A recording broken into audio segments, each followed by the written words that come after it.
पाकिस्तान की इंटरनेशनल बेइज्जती कैसी हुई है। हाथ बांधे खड़े रहे शहबाज शरीफ। पुतिन मोदी शहबाज के सामने से गुजरे।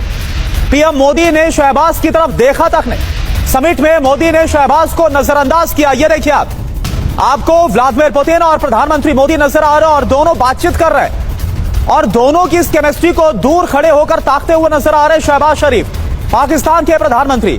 लेकिन दोनों नेताओं ने शहबाज की तरफ ध्यान भी नहीं दिया।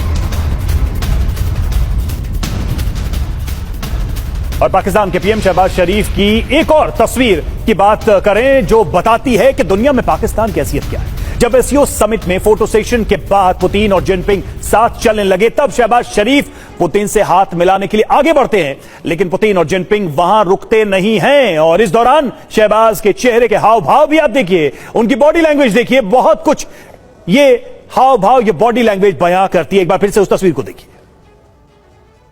किस तरीके से यहां से पुतिन और जिनपिंग आगे बढ़ते हैं, रास्ते में शहबाज शरीफ मिलते हैं। ये देखिए हाथ मिलाने के लिए आगे बढ़ते हैं, लेकिन कुछ होता नहीं है। वो बात करते हुए दोनों आगे निकल जाते हैं। उसके बाद उनके फेशियल एक्सप्रेशंस देखिए, चेहरे पर जो एक हताशा वाली प्रतिक्रिया आपको दिखाई दे रही होगी, वो दिखाई देती है। ये सब कुछ बता रहा है कि आखिर पाकिस्तान की मौजूदगी और उसकी हैसियत इस मंच पर क्या है, कैसी है।